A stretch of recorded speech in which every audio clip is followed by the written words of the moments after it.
هذه الملاعب بهذا التيفو الجميل جدا للجماهير النصراوية وأيضا الجماهير الاتحادية.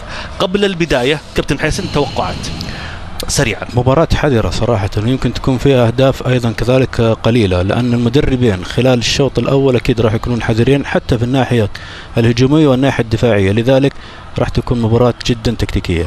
ما أعطتني نتيجة؟ إيه الشوط الأول. الشوط الأول يمكن يكون فيه هدف. المين؟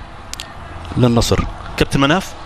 خلاص هو قال للنصر، انا اقول للاتحاد. كنت بقول واحد الاصفرين لكن كلهم الاثنين اصفر. هذه المناظر وسط هذه الحناجر، وسط هذه الايادي والاعلام، يا لها من صوره.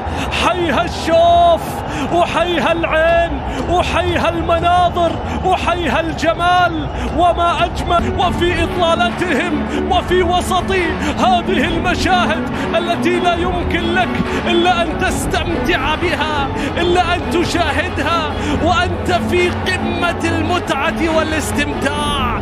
جزء من هنا وجزء من أنت في الرياض تستمتع وتشاهد.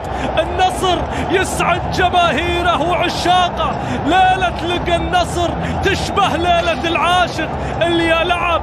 شفت شمس النصر حراقة والعشق في مدرجاته واعد وبارك. نعم هذه الأجواء المشتعلة في مدرجات العالمي الكبير. نعم هذه الشعل النارية.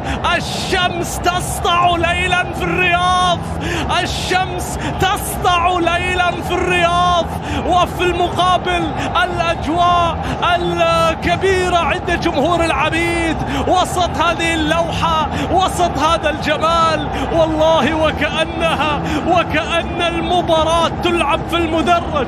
يا الله يا الله يا الله، يا سلام يا سلام، يا ما أحلى هذا.